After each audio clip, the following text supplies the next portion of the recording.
The Violin in the Attic. A melody.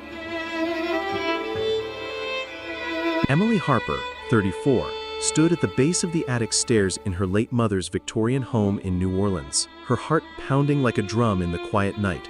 The air was thick with the scent of aged wood and unspoken secrets, the house a relic of a family fractured by silence. 6 months had passed since Sarah's death, and Emily, a graphic designer with a knack for turning chaos into art, had avoided this place. Too many memories, too many questions left unanswered. "Why am I even here, Mom?" she muttered, her flashlight casting jagged beams up the narrow staircase. The attic loomed above, a shadowed maze she'd never dared explore as a child. Sarah had been a fortress of quiet strength, her life a paradox of discipline and hidden sorrow.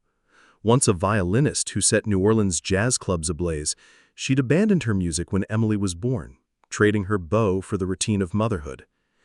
"I did it for you," Sarah would snap whenever Emily begged her to play, her eyes clouded with a pain Emily could never unravel. Now as Emily climbed, the creaking stairs echoed like whispers. The attic was a clutter of forgotten relics, boxes of faded photos, moth-eaten quilts, broken toys. Her beam caught a black violin case, half buried under a dusty tarp, its leather worn but polished with care. "Yours?" Emily whispered, her breath catching. She knelt, hands trembling, and unlatched the case. The violin gleamed, its wood warm, alive, defying decades of neglect. A letter slipped out, Sarah's elegant script bold. "To Emily, my heart." "God, Mom, what is this?" Emily's voice cracked, tears pricking her eyes. She unfolded the letter, fingers unsteady, the paper brittle under her touch. "My dearest Emily, I'm gone, and you've found my violin. I hid myself from you. This holds my story, my love, my loss, my dreams. Play it, Emily. Let it sing my heart, the one I couldn't speak." Emily lifted the violin, its weight foreign yet intimate, like holding a piece of her mother's soul. "I don't even play," she said, her voice barely a whisper, but the strings seemed to hum, a soft vibration that sent a chill down her spine. She sat in the attic, surrounded by shadows, the letter clutched in one hand, the violin in the other. "What were you hiding, Mom?" she asked, her voice trembling. The attic was no longer just a forgotten corner. It was a doorway to Sarah's heart, and Emily felt an undeniable pull to step through. She lingered there, the flashlight flickering, as if the house itself was urging her to uncover the truth locked within the strings. Emily carried the violin downstairs, placing it on her kitchen table like a sacred artifact. The house, with its peeling wallpaper and creaking floors, felt like a stranger's, but the violin was a tether to Sarah. "What am I supposed to do with you?" she asked, tracing its curves, her fingers lingering on the smooth wood. Sarah's letter burned in her mind, my love, my loss. Her mother had been a mystery, her past locked away behind sharp words and guarded eyes. As a child, Emily had pleaded, "Mom, play something, just one song." Sarah's reply was always cold. "Some melodies belong to the past, Emily. Let it go." Now, Emily's phone buzzed, jolting her from her thoughts. Her Aunt Clara's voice crackled through, warm but heavy. "You found it, didn't you?" "How do you know?" Emily asked, gripping the phone, her eyes fixed on the violin. "Sarah told you would," Clara said. "That violin, it's her heart, Emily. She couldn't play after James." "James?" Emily's pulse quickened, a name she'd never heard. "Who the hell is James?" Clara's sigh carried years of weight. Her first love, her music. He was everything to her until leukemia took him in '84, Emily. It broke her heart, her music, her soul. "Why didn't she tell me?" Emily's voice cracked, tears spilling. "I was her daughter." "She thought silence would protect you," Clara said, "from the kind of pain that stole her light." "Protect me," Emily snapped, her grip tightening on the phone. "I just wanted her." Clara's voice softened. "She's giving you her story now through that violin. Don't let it stay silent." Emily hung up, the notebook open on her lap. She read Sarah's words again, each one a glimpse into a woman she barely knew, a woman who loved fiercely, lost deeply, and hid it all to shield her daughter. "You were afraid I'd break too," Emily whispered, tracing the photo. She touched the violin's strings, a faint hum vibrating through her fingers. "I'm not afraid, Mom." She spent hours with the notebook, piecing together Sarah's past, each note and word a clue to the mother she'd lost to silence. Emily drove to Tremé, the violin case on the passenger seat, her heart pounding with nervous energy. Miss Lena's studio was a cozy haven, its walls lined with old sheet music, the air thick with the scent of rosin and history. Lena, a retired musician with silver hair and sharp eyes, lit up when Emily mentioned Sarah. "You're her spittin' image," Lena said, her voice warm but tinged with nostalgia. Sarah's violin was magic, lit up the French Quarter like nobody else. Crowds would hush just to hear her play. "Why'd she stop?" Emily asked, clutching the violin case, her knuckles white. Lena's smile faded, her eyes distant. "James, love like that, it burns you out when it's gone. She locked that violin away after he died, said it hurt too much to play." Emily's throat tightened. "Teach me," she blurted, surprising herself. "I need to know her through this." Lena raised her eyebrow, studying her. "You ever played?" "No," Emily admitted, cheeks burning with embarrassment. "But it's like she's asking me to. I feel it." Lena handed her a bow, her eyes softening. "Let's see if you've got her fire, girl." Emily's first note was a screech, raw and unsteady, echoing through the studio. "God, that's awful," she laughed, her face flushing. "Keep going," Lena said, her voice firm but kind. "Sarah's in there, waiting for you to find her." Emily tried again, her fingers clumsy, the violin's voice shaky but alive. She spent hours in Lena's studio, sweat beading on her forehead, her hands aching but determined. Each note was a step toward her mother, a way to unravel the woman who'd hid her heart. "I'm doing this for you, Mom," she whispered, the violin humming in response. Lena watched, nodding, her eyes gleaming with pride. "You've got her spark," she said. "Don't let it go out." Back in her apartment, Emily practiced alone, the violin's wails filling the night. "Come on, Mom, help me out here," she muttered, her fingers aching from the unfamiliar strings. The notebook's sheet music, A Song for Tomorrow, was her guide, but the notes felt like a foreign language, each one a challenge. Her neighbor, Miss Rose, knocked one evening, her eyes misty. "That your mama's violin?" Emily froze, startled. "You knew her?" "Knew her music," Rose said, her voice trembling with memory. "During the hard times, hurricanes, loss, her violin was our light, saved us, gave us hope."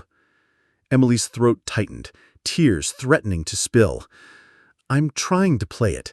It's hard." Rose patted her hand, her touch warm. "It's not just notes, child. It's her heart talkin'. Keep going." Emily nodded, her resolve hardening. She tried again, her bow trembling, and a single clear note rang out, pure and bright, cutting through the silence. "That's it," she whispered, tears falling. She played late into the night, the violin's voice growing stronger, weaving Sarah's love into the air. Each note was a connection, a thread pulling her closer to the mother she'd never fully known. She sat by the window, the city's hum, jazz from the streets, the buzz of cicadas, blending with her music. "I'm starting to hear you," she said, smiling through her tears. The violin was no longer just an instrument. It was a bridge across the years of silence, a way to meet Sarah anew. The notebook painted Sarah's youth in vivid, aching detail. New Orleans in 1980, a city pulsing with jazz, grit, and dreams. She read aloud, her voice soft. "My violin's my voice, louder than words." She imagined Sarah at 18, playing in smoky clubs on Bourbon Street, her music a rebellion against a world demanding practicality. Sarah's notes described the city's rhythm, cicadas humming, jazz spilling from doorways, the resilience of a community rebuilding after storms. "Who was she back then?" Emily asked Clara over coffee, her voice urgent, the notebook open on the table. "A dreamer," Clara said, her eyes distant.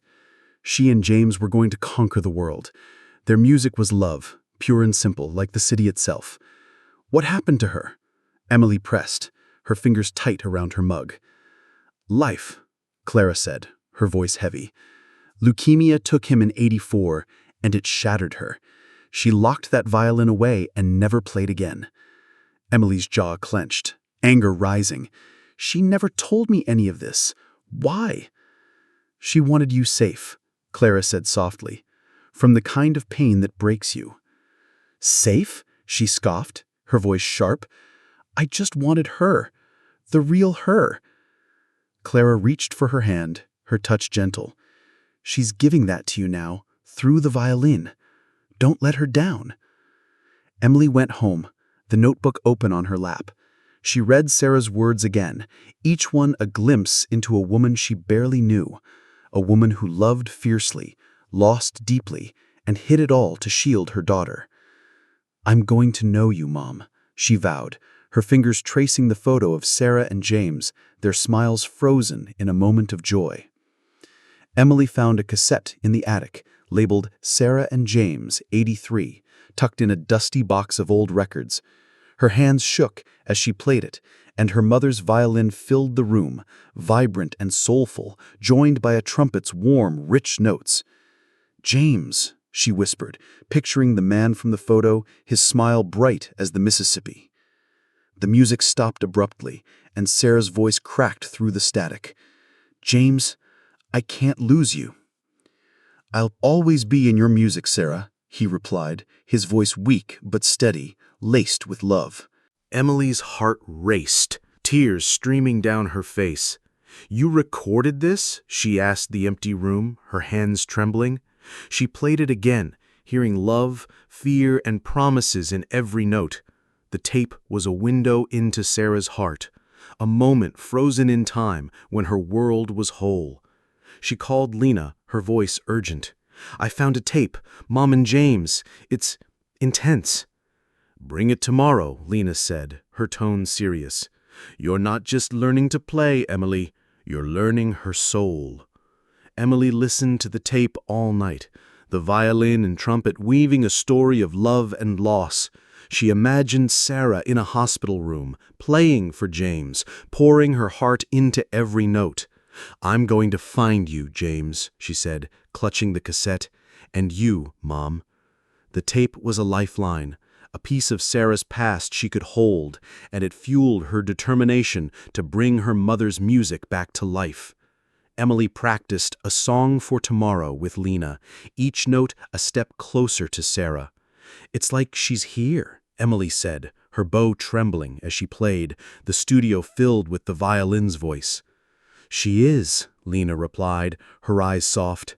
"This song was her goodbye to James. You're giving it life again, Emily." "Why'd she hide it from me?" Emily asked, her voice breaking, tears welling. "Some pain's too big to share," Lena said, her voice gentle. "But she left it for you. That's love, girl." Emily's fingers ached, but she kept playing, the violin's voice clearer, stronger with each attempt. "I'm doing this for you, Mom," she whispered, tears streaming down her face.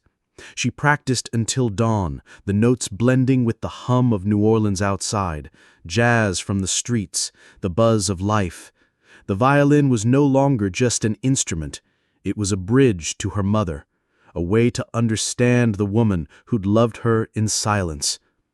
Lena watched, nodding. "You're finding her fire," she said. "Keep burning." Emily smiled, exhausted but alive. "I won't stop," she said, the violin's hum a promise. She felt Sarah in every note, guiding her hands, her heart. The music was a conversation, a way to heal the rift between them. Emily had a vision, a concert to honor Sarah. Not some fancy hall, she told Lena, her voice firm, her eyes bright with purpose. The Ninth Ward Community Center, where she taught kids, that's where her music belongs. Lena grinned, her eyes sparkling. That's Sarah's spirit right there, girl. She'd love it. Emily hesitated, her hands fidgeting with the violin case. What if I mess it up? I'm no musician, Lena. You're her daughter, Lena said, her voice steady. That's more than enough. Emily called Clara, her voice nervous but resolute. A concert? Are you sure about this? Clara asked, her tone cautious. I want her music to live, Emily said, her resolve hardening. I want people to hear her, to know her. Then do it, Clara urged, her voice warming. Let New Orleans hear Sarah again. Emily spent the night planning, sketching flyers in her designer's notebook, the violin case open beside her. She imagined the community center filled with people, Sarah's music echoing through its walls. This is for you, Mom, she said, her heart pounding with purpose. The concert would be more than a performance. It would be a celebration of Sarah's life, a way to weave her legacy into the city she loved. She stayed up until dawn, her mind racing with ideas, the violin a silent partner in her mission. Emily tracked down Sarah's old bandmates, meeting Tommy, a drummer with gray braids and a warm laugh, at a diner in the French Quarter. Sarah was our spark, he said, his eyes distant, lost in memory. After James died, she just faded, like the light went out. Did she ever talk about me? Emily asked, her voice small, almost afraid of the answer. Tommy smiled, his face softening. All the time, said you were her reason to keep going, even when it hurt. Emily's throat tightened, tears threatening to spill. Why'd she not play for me, Tommy? Grief's a heavy thing, he said, his voice low. It locked her heart up. But that violin, it's her way of talking to you now. Emily nodded, clutching the violin case. I'm going to play it for her. You've got her fire, Tommy said, winking. She'd be proud as hell. Emily left the diner, her heart full of resolve. She met another bandmate, Ella, a bassist with a sharp wit. Sarah was magic, Ella said, sipping coffee. She and James, they were unstoppable. Until they weren't. What was he like? Emily asked, hungry for more. James, a dreamer. His trumpet and her violin, they spoke the same language. Emily felt Sarah's past coming alive, each conversation a piece of the puzzle. The violin was the key, and she was determined to unlock it. Emily poured her design skills into the concert, creating flyers that burst with New Orleans' vibrant soul, blues, purples, golds like the city's sunset. She titled the event Sarah's Song, her mother's emerald green scarf draped over her chair as she worked late into the night. You're making her proud, David, her father said over the phone, his voice thick with emotion. You think so? Emily asked, doubt creeping in, her pencil pausing over a sketch. I know it, he said. She loved you more than she could ever say. Emily hung up, tears falling as she traced the scarf's faded silk. Why'd you hide, Mom? She whispered, her voice breaking. She worked tirelessly, designing posters, planning the event, her heart set on bringing Sarah's music back to the city. The violin sat beside her, its presence a constant reminder of her mother's unspoken love. She visited local shops, pinning up flyers in barbershops, cafes, and churches. This is for Sarah Harper, she told a shop owner, her voice steady. I remember her. She was something special. Emily smiled, the scarf soft against her neck. She still is, she said, her heart swelling. David sent Emily Sarah's old silk scarf, its emerald green, faded but soft, a relic of her performing days. He visited her in New Orleans, his eyes misty as he handed it over. She wore this every gig, he said, his voice breaking. Emily clutched it, her voice sharp with years of unspoken questions. Why'd she marry you, Dad? You weren't James. David winced but nodded, his face etched with regret. She needed steady. I wasn't her heart, but I tried to be her home. Emily's anger softened, tears welling. I wish I'd known her then, the real her. You're knowing her now, David said, his voice soft. Through that violin, through her music. Emily wrapped the scarf around her neck, feeling Sarah's presence like a warm embrace.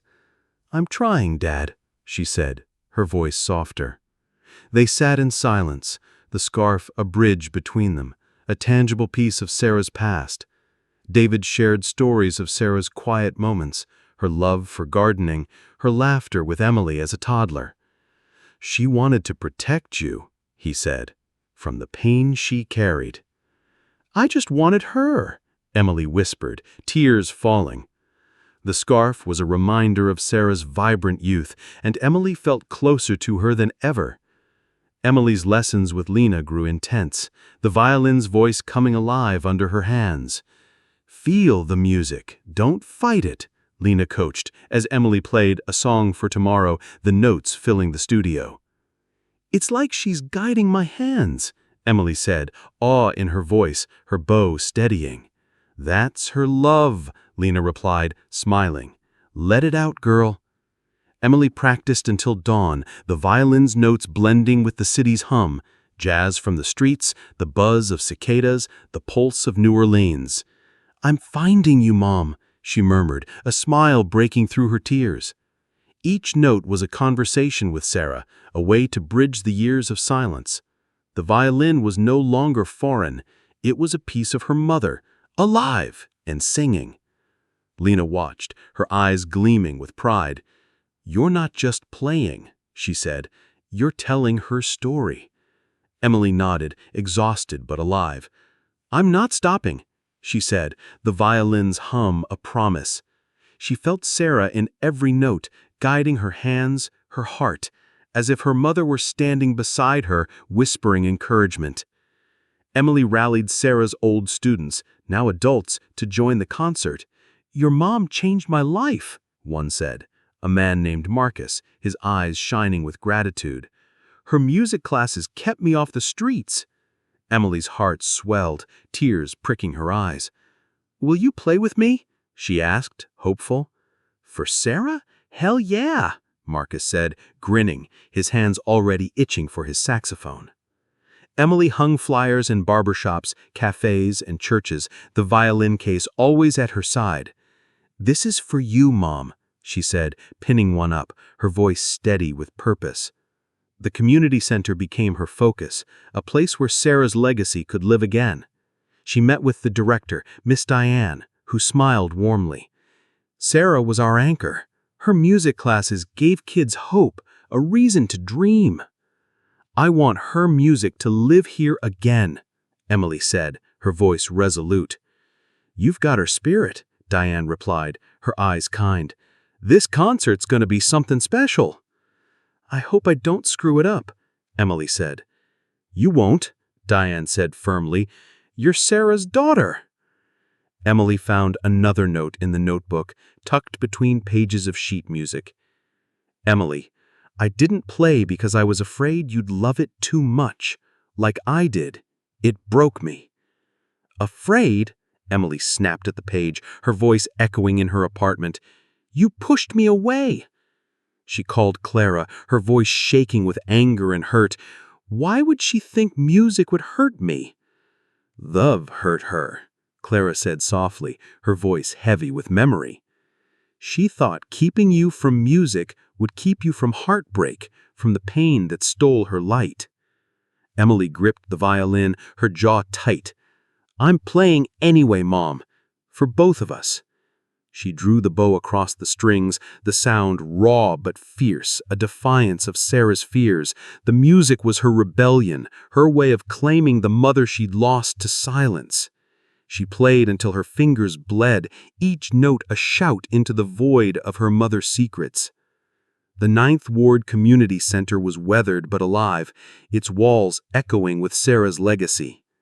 Emily walked its halls with Miss Diane, imagining her mother teaching, her violin silent, but her heart opened to the kids. "Sarah was our anchor," Diane said. "Her music classes gave kids hope, a reason to dream." "I want her music to live here again," Emily said, her voice steady with purpose. "You've got her fire," Diane replied, nodding. "This concert's going to be something special." "I hope I don't screw it up," Emily said. "You won't," Diane said. "You're carrying her legacy." Emily felt Sarah in the community center's walls, in the laughter of kids playing outside. "I'm doing this for them too, Mom." She clutched the violin case, her heart full of resolve. She spent hours planning with Diane, mapping out the concert, ensuring every detail honored Sarah's memory. Emily rehearsed with Sarah's old bandmates, their instruments blending with her shaky violin. "Not bad, kid," Tommy said, winking as he tapped his drum, the rhythm steady behind her. "I'm terrified," Emily admitted, her hands sweating, the bow slippery in her grip. "Good," Tommy replied, his voice warm. "Means it matters. Sarah was scared every gig, but she owned it." "I'm tightening my grip on the bow," Emily said. "I'm doing this for her." "And for you," Tommy added, his eyes serious. "Don't forget that." The rehearsal was chaotic but alive, the music weaving Sarah's past with Emily's present. She played a song for tomorrow, her notes unsteady but heartfelt, the band filling in the gaps with their instruments. "We've got your back," Marcus said, adding warmth to her melody. Emily felt the music come alive, a testament to her mother's love. The night before the concert, Emily couldn't sleep. She played a song for tomorrow, the notes smoother now, filling her apartment with Sarah's soul. "You wrote this for James," she said to the empty room, "but it's mine now, too." Her phone rang. Miss Rose. "You ready, child?" "No," Emily laughed, her voice shaky, her heart racing. "But I have to be." "You're carrying her light," Rose said, her voice warm and steady. "That's all you need." Emily hung up, wrapping Sarah's scarf around her neck, feeling her mother's presence. "I'm ready, Mom," she whispered, playing into the night. The music was her anchor, her promise to Sarah, to herself. She practiced until dawn, the violin's voice a beacon in the dark, guiding her toward the concert. The Ninth Ward Community Center buzzed with anticipation, packed with faces, old musicians with weathered hands, neighbors with stories of Sarah, kids with wide eyes. Emily stood backstage, Sarah's scarf soft against her neck, the violin a comforting weight in her hands. "You with me, Mom?" she whispered, her heart pounding like a drum. Lena squeezed her shoulder, her eyes warm. "You've got this, Emily. Let her shine through you." Emily stepped onto the stage, her knees trembling, the spotlight hot on her face. "This is for my mom, Sarah," she said, her voice steadying as she faced the crowd. The audience hushed, their eyes on her, waiting. Emily took a deep breath, tucking the violin under her chin, her hands shaking but resolute. She was ready to let Sarah's story sing. Emily drew the bow, and a song for tomorrow spilled out, raw and alive, filling the community center. The notes carried Sarah's joy, her pain, her love for James. Emily pictured her mother at 20, playing for a city that never stopped dreaming, her violin a beacon of hope. "That's it, girl," Tommy whispered from the side, his drums soft behind her, grounding her melody. The audience leaned in, some wiping tears, others smiling, as the music wove Sarah's story into the room. Emily's hands shook, but the violin sang, its voice a bridge across time, connecting her to her mother's heart. She played with heart, not perfection, each note a testament to Sarah's unspoken love, her sacrifice, her dreams. Marcus's saxophone joined in, its warm tones blending with her violin, a duet that echoed Sarah and James. The audience was silent, captivated, as if the music bound them together, a shared heartbeat of New Orleans. The final note lingered, vibrating in the air, and silence held the room. Then applause erupted, warm and fierce, a wave of love that crashed over Emily. Her eyes burned with tears. "You hear that, Mom?" she whispered, clutching the violin, Sarah's scarf soft against her skin. She spoke to the crowd, her voice steady despite the tears. Mom's music was her heart. Thank you for letting it live again. Miss Rose stood, clapping, her eyes shining. "You brought her back, Emily." "She never left," she said, her voice breaking, a smile spreading across her face. The crowd lingered, sharing stories of Sarah, her laughter in the classroom, her passion on stage, her quiet strength in the face of loss. Emily listened, soaking in every word, feeling her mother's presence in their voices. After the concert, Emily volunteered at the community center, teaching kids music. "Your mom would love this," Diane said, watching a girl pluck a violin, her fingers tentative but eager. "I feel her here," Emily said, smiling, her heart full. She started Songs of New Orleans, a project collecting stories of love and loss from the community. "This is your legacy, Mom," she said, typing late into the night, the violin beside her. She interviewed musicians, neighbors, and Sarah's former students, their stories weaving a tapestry of resilience. Each one was a note in the city's endless melody, a piece of Sarah's light.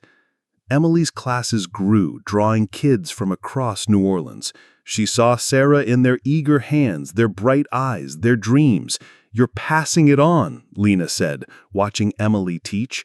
"I'm keeping her alive," Emily replied, her voice steady with purpose. Emily invited David to the community center, where he listened as she played A Song for Tomorrow. "You sound like her," he said, tears in his eyes, his voice thick with emotion. "I'm finding her," Emily replied, her voice soft. They talked, rebuilding their bond, the music softening the edges of their strained past. "She loved you so much," David said. "I wish I'd told you more about her." "You're telling me now," Emily said, squeezing his hand, a smile breaking through. The violin was a bridge between them, a way to heal old wounds. She felt Sarah in every note, guiding them closer, her love a melody that lingered. Emily launched Sarah's Song, an annual concert celebrating New Orleans soul. Musicians and storytellers filled the community center, their voices a chorus of resilience. "This is for you, Mom," Emily said, playing her own piece, A Song for Us, a duet for violin and trumpet, a nod to Sarah and James. The crowd cheered, their voices echoing Sarah's legacy, a testament to love that endured. Emily felt her mother in every note, every smile, her heart woven into the city she loved. The concert grew each year, drawing artists from across New Orleans, a celebration of the city's resilience and the power of music to heal. At Sarah's grave, Emily sat, the violin beside her, the Louisiana breeze soft against her face. "I hear you now, Mom," she said, her voice steady. "Your love, your pain, your dreams, I'll keep playing." She returned home, playing into the night, the violin weaving her story with Sarah's. It was a melody of love, loss, and resilience, echoing through New Orleans, a promise kept across time, a legacy that would never fade. Emily felt Sarah in every note, her mother's heart alive in the music, a testament to love that transcended silence, time, and loss. By the time she finished, Daniel was quiet, eyes lowered. "You know," he said after a long pause, "that's the first thing that's made me believe in more, in something beyond us, since Maria." The mention of his late wife hung heavy in the air. Elena closed her notebook slowly. "It's still there, Daniel," she said softly. "Faith isn't something you lose forever. Sometimes it just waits for the right song to wake it up." When Sophie padded into the room, rubbing her eyes, Daniel reached over and squeezed Elena's hand under the table, a silent acknowledgement. Last night had been survival. This morning was something more, something that felt like the first light after a long, long night. The storm had passed, leaving the town bathed in a pale winter sun. Elena walked to the community center, carrying her guitar and a basket of muffins she had baked that morning. She was meeting the kids from her free music class, and Sophie had insisted on coming along. Inside, the hall smelled of fresh paint and cedar. The children were already there, their chatter echoing off the high walls. Sophie ran to join them, her laughter blending with theirs, while Elena set up chairs in a circle. Daniel stood in the doorway, arms folded, watching her move like she had been born to do this, creating spaces where people felt safe, welcomed, and seen. Halfway through the session, one of the mothers approached Elena with a small envelope. "We all talked," she said, nodding toward the other parents. "This is for you. Just a little thank you for giving our kids music when you had nothing to gain." Elena's first instinct was to refuse, but the woman pressed the envelope into her hand. "Please, you've given them joy in a time when they needed it most." When Elena peeked inside, her breath caught. Folded bills, enough to cover her month's rent. She blinked back tears. After the children left, Daniel lingered. "You know," he said, "there's something different about you. You give, not because you have much, but because you believe in what you give. That's rare." She looked down, embarrassed. "When you've been given second chances in life, you can't keep them to yourself." Daniel's eyes softened. "Then maybe you should let me give you one too." The way he said it made her pulse skip. She wasn't sure if he meant the garden project, her music, or something far more personal, and she wasn't ready to ask, not yet. That Sunday, the church bells rang through the frosty air. Daniel had invited Elena and Sophie to join him for service, something he hadn't done in years, not since Maria's passing. The pews were half-filled, the scent of pine garlands drifting through the nave. Sophie sat between them, her small hands clasped as the choir began a soft carol. Elena's voice joined in, harmonizing without even thinking. Daniel glanced at her, the music washing over him like something sacred.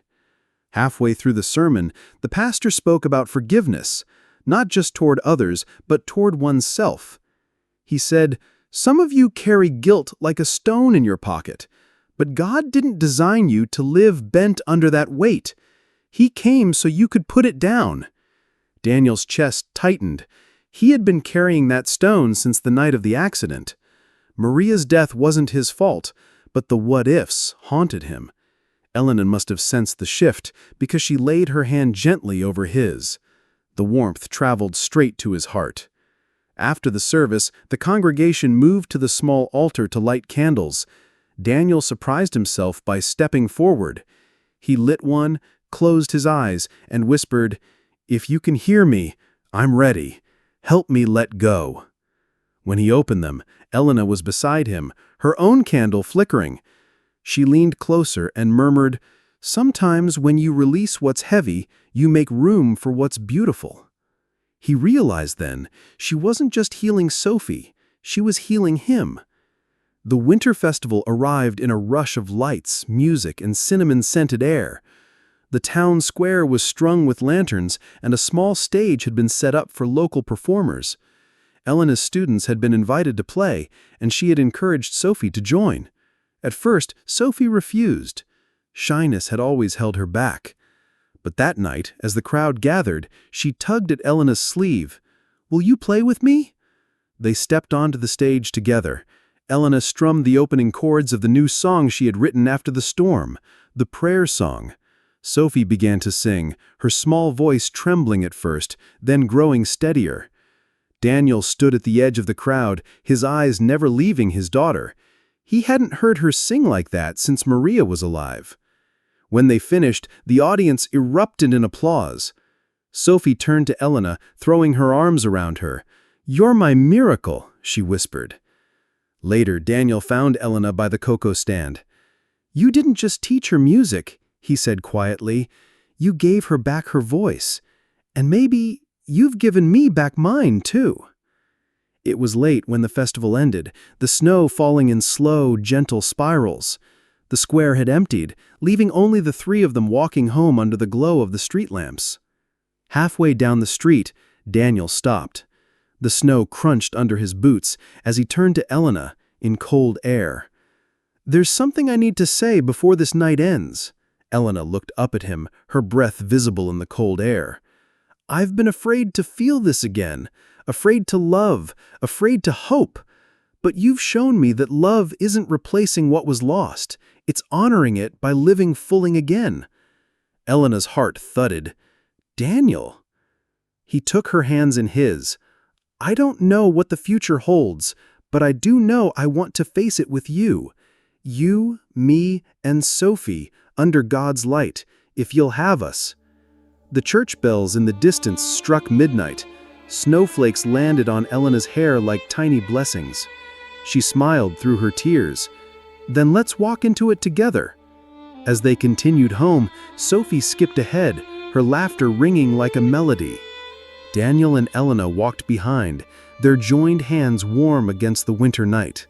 Above them, the snow kept falling, soft and silent, like heaven's own promise.